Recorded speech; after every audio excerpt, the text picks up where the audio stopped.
Hello friends, मैं अनिल आज आपके अपने YouTube channel creative learning R पे। तो कैसे हैं आप सब लोग? आशा करता हूँ बहुत अच्छे होंगे और आप लोग अपनी अपनी पढ़ाई बहुत अच्छे तरीके से कर रहे होंगे। तो फ्रेंड्स, हम लोग प्रैक्टिस सेट कर रहे हैं जो कि आपके 6 प्रैक्टिस सेट कंप्लीट हो चुके हैं, जिसमें से 20-30 क्वेश्चन हम लोग कंप्लीट करते रहे हैं जो कि एक प्रीवियस ईयर एग्ज़ाम में आए हुए हैं। तो इसी श्रृंखला में हम लोग जो है प्लांट फैमिली को भी ऐड कर लेते हैं, इसमें कि आपका ये भी इसमें 8 से 10 पॉइंट होते हैं हर एक प्लांट फैमिली से, तो उसी को हम लोग कवर कर लेंगे। और ऐसे ही अगर देखा जाए टीजीटी और पीजीटी में 10 से 12 फैमिली हैं जो कि वही नॉर्मली पूछी जाती हैं, आपकी सिलेबस में भी इतनी ही है, 10 से 12 ही फैमिली है। ठीक है, तो वहीं से हम लोग देख लेते हैं। और जो आज ये आपका जो फर्स्ट लेक्चर है फैमिली का, इसमें से सबसे ओल्डेस्ट फैमिली के बारे में हम लोग आज पढ़ेंगे, जिसका कि नाम है रैननकुलेसी। ठीक है, तो ओल्डेस्ट, अगर सबसे ओल्डेस्ट फैमिली रैननकुलेसी को हम लोग स्टार्ट करते हैं। रैननकुलेसी,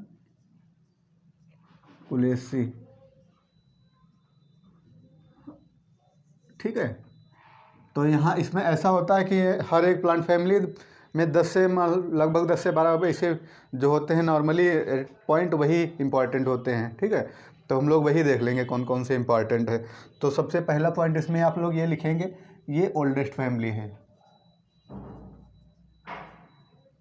ओल्डेस्ट प्लांट फैमिली लिखेंगे हम लोग। ठीक है,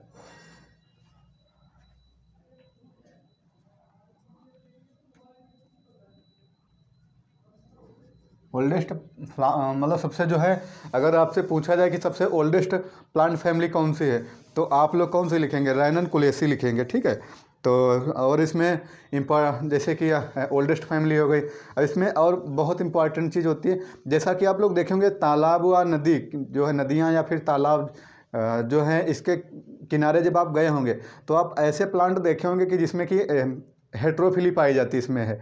ठीक है, हेट्रोफिली यहाँ पे सेकंड पॉइंट होगा, हेट्रोफिली, हेट्रोफिली। ठीक है, तो हेट्रोफिली होता क्या है? तो इसमें 2 प्रकार की पत्तियां पाई जाती हैं। ठीक है, एक तो जो कि आपके एरियल होंगी और एक आपकी वह हाइड्रोफिटिक होंगी जो कि आपके वाटर में रहेंगी, और एक आपके ऊपर रहेंगी जो कि वायु होंगी। ठीक है, तो जैसे यहाँ पे हम लोग देख लेते हैं। अब जब आप लोग कहीं जैसे तालाब या नदी किनारे जब जाते हैं तो उसमें देखते हैं कि कुछ ऐसे पेड़ होते हैं जिसमें कि कुछ पत्तियां जो उसकी होती हैं वो जल में डूबी हुई होती हैं और कुछ पत्तियां ऊपर होती हैं। तो इसमें 2 प्रकार की पत्तियां पाई जाती हैं। ठीक है, तो इसी को हम लोग हेट्रोफिली बोलते हैं। अब इसको देख लेते हैं, जैसे कि यहाँ पे हम लोग समझने के लिए यहाँ पे हम एक वो बना लेते हैं। ठीक है, डायग्राम बहुत अच्छी आर्ट है नहीं हमारी, तो आप लोग देख लीजिए अपने हिसाब से। ठीक है, तो ये हो गया। ठीक है, तो ये इसकी हो गई प्लांट की जो है, एक ये लीव्स हो गई। और जो सेकंड लीव्स होगी, अब जैसे यहाँ पे ये उसमें भी होता है, ये वाटर भरा हुआ है। ठीक है, ये वाटर भरा हुआ है, तो इसको हम लोग इस तरीके से लिखेंगे।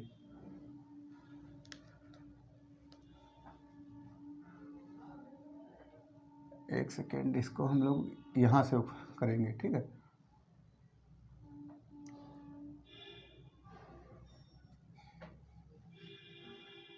तो ये इस तरीके से होती है। ठीक है,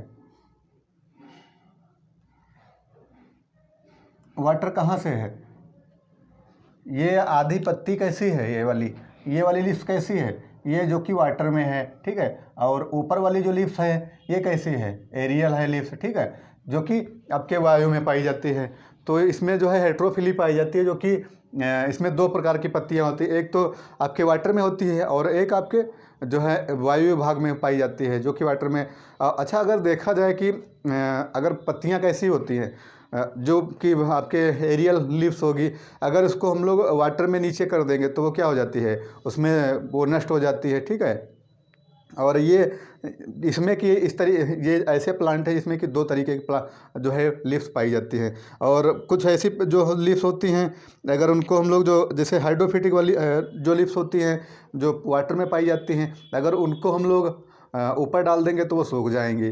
सूख क्यों जाती है? उसमें वाष्पोत्सर्जन ज़्यादा होता है, जिसको रेस्पायरेशन बोलते हैं। ठीक है, तो इस तरीके से इसमें क्या है, इसमें 2 तरीके की लीव्स पाई जाती हैं। ये हो गया आपका है। ठीक है, इसमें जो स्टेमेन फ्री और न्यूमरस पाया जाता है, ये आपके देखो मेन पॉइंट ही दिए हुए हैं, तो आप इनको ही नोट करिएगा।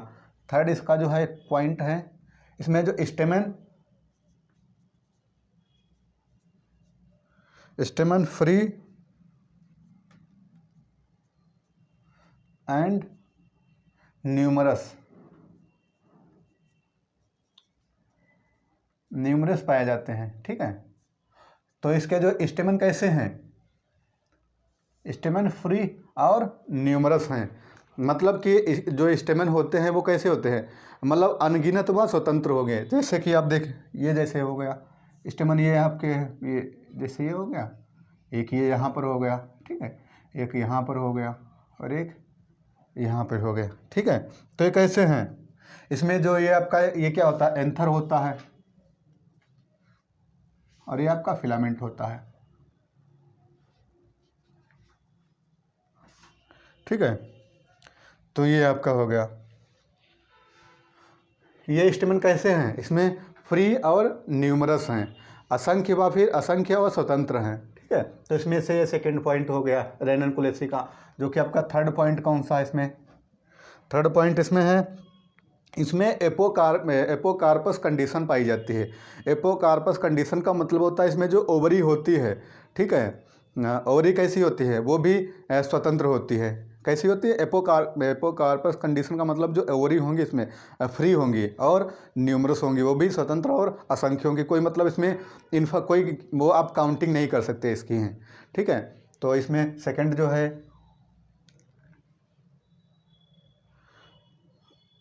Apocarpous condition, apocarpous condition.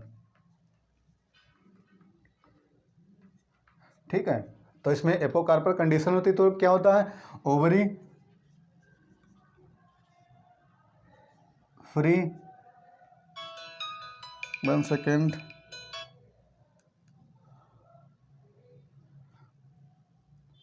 Ovary कैसी होती है, फ्री होती है। ठीक है, जिसको कि स्वतंत्र बोलते हैं आप लोग।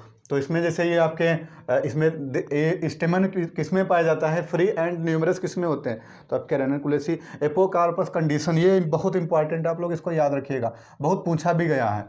ठीक है, तो इसमें देख लेते हैं कैसे होता है। जैसे कि ये आपका हो गया। ठीक है, तो इसमें स्वतंत्र मतलब ये इस तरीके से हो गया। ठीक है, तो ये आपका हो गया, ये जैसे ओवरी बना दिया हमने, तो ये कैसी हैं, अलग अलग स्वतंत्र हैं। ठीक है, तो इसमें ये एपोकार्पस कंडीशन इसी को बोलते हैं, जिसमें कि ओवरी फ्री होती हैं। ठीक है, ओवरी स्वतंत्र होती है, तो ये आपकी एपोकार्पस कंडीशन हो गई। ये इसके तीनों बहुत, ये एपोकार्पस, स्टेमन फ्री और ये इतना इम्पॉर्टेंट नहीं है, लेकिन ये 2 बहुत इंपॉर्टेंट है। ये कहीं मतलब दूसरी आपको जो है उसमें नहीं पाए जाएंगे। तो ये आपके हो गए। इसमें हम लोग और इसमें बहुत इम्पॉर्टेंट है भी नहीं, उसमें जो है आगे फ्रूट देख लेते हैं कैसे हैं इसके फ्रूट। ठीक है, तो यहाँ पे हम लोग डाल लेते हैं फ्रूट। इसके फ्रूट में कैसा क्या मतलब पाया जाता है, कौन कौन से तरीके के फ्रूट पाए जाते हैं। ठीक है, तो इसमें एग्रीकेट, एकीना, पुंज जिसको बोलते हैं। ठीक है, एकीन्स हो गए और आपके फॉलिकिल, तीनों तरीके के पाए जाते हैं। ठीक है, एग्रीगेट, फॉलिकिल, फिर एकीन। ठीक है, जिसको कि पुंज बोलते हैं। ये इसमें 3 तरीके फूल, कितने पर 3 टाइप।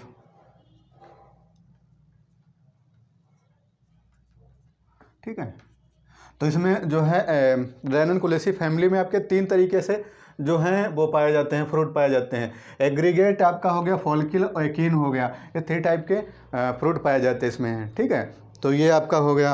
इसमें जो है आपका नेक्स्ट पॉइंट है, इसमें सिर्फ जो है इम्पॉर्टेंट पॉइंट ही लिखे हैं। ठीक है, तो ज़्यादा कुछ इसमें है नहीं जो कि बहुत ज़्यादा हमको पढ़ना है।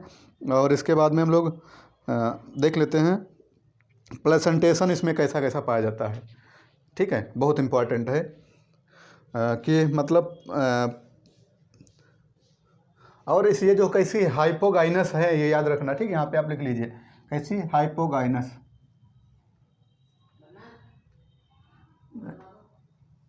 हाइपोगाइनस, ठीक है, ये फैमिली में कहीं हाइपोगाइनस कंडीशन पाई जाती है, ठीक है। तो और आपका जो है इसमें प्लासेंटेशन, यहाँ पे हम जो है आपका नेक्स्ट पॉइंट आ जाएगा आपका प्लासेंटेशन,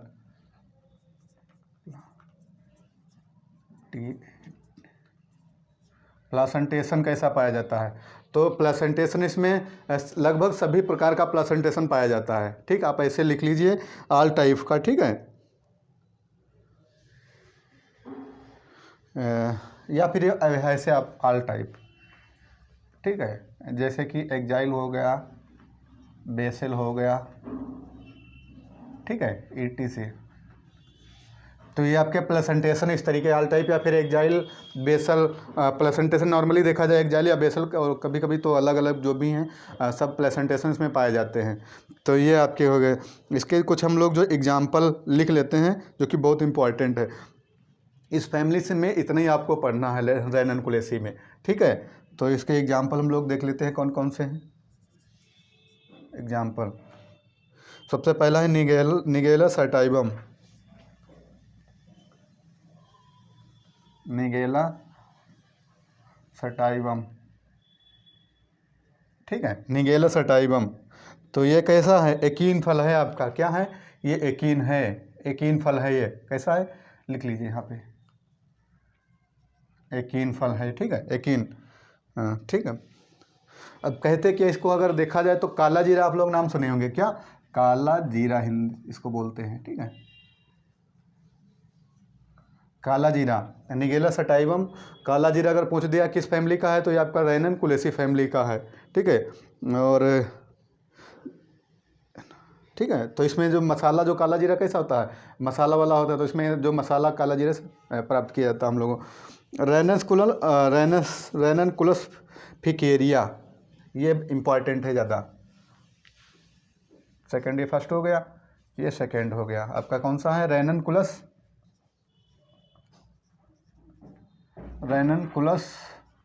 फिकेरिया,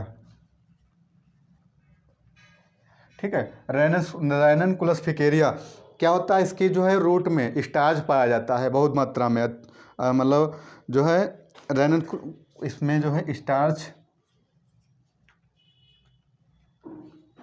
ठीक, कहाँ पाया जाता है, रूट में, रूट में, ये हो गया आपका। तो ये आपका इतना ही इसमें इम्पॉर्टेंट है, और इसमें और आपको कुछ पढ़ना भी नहीं है इसमें, ठीक है। तो जैसे कि आप इसमें एक बार और देख लेते हैं कौन क्या क्या है, हेट्रो ओल्डेस्ट फैमिली, ये आपकी ओल्डेस्ट प्लांट फैमिली है, ठीक है, क्या है, ओल्डेस्ट प्लांट फैमिली हेट्रोफिली हो गया, हाइपोगाइनस कंडीशन इसमें पाई जाती है, स्टेमन फ्री एंड न्यूमरस पाया जाता है, जो कि आप लोग देख रहे हैं कि इसमें इस तरीके से एक पत्ती जो है एरियल होती है और एक हाइड्रोफिटिक होती है, और न्यूमरस कंडीशन पाई जाती है, इसमें एंथर और फिलामेंट फ्री होते हैं इसके, एपोकार्पस कंडीशन जिसमें ओवरी कैसी होती है, फ्री होती हैं, फ्रूट इसके एग्रीगेट फॉलिकल एकिन, इस तरीके से 3 टाइप के फ्रूट पाए जाते हैं। Placentation all type placentation, axile basal और फिर मतलब सभी तरीके, नॉर्मली अगर देखा जाए तो ये बाकी तो ये तरीके का पाया जाता है। निगेला सटाइवम एकिन काला जीरा हो गया, ठीक है, ये इसमें मसाला प्राप्त किया जाता है, क्या है, मसाला, ठीक है। और रैननकुलस फिकेरिया ये आपका स्टार्च जो कि इसकी रूट में पाया जाता है, ठीक है। तो हम लोग ये जो है फैमिली में इतना ही पढ़ना हम लोगों को है, और जो है अगली फैमिली जो हम लोग आज का लेक्चर रहेगा, जो है नेक्स्ट लेक्चर आपका कल आएगा, तो उसमें जो है अगली जो फैमिली आपकी लगभग ब्रेसिकेसी या जिसको क्रोसीफेरी आप लोग बोलते हुए आ जाएगी, ठीक है। तो आप लोग इसमें इतने पॉइंट हैं, लगभग 1 2 3 4 ये आपके हो गए 5 और 6, बस इतने 6 पॉइंट आपके हैं इंपॉर्टेंट, ठीक है। तो रैननकुलेसी से इतना ही आएगा, और ठीक है, तो फिर आज के लिए हम लोग इतने रखते हैं, जो है अगली फैमिली कल आ जाएगी, तो ऐसे 10-12 फैमिली हम लोग कंप्लीट कर लेंगे। Okay, thank you class.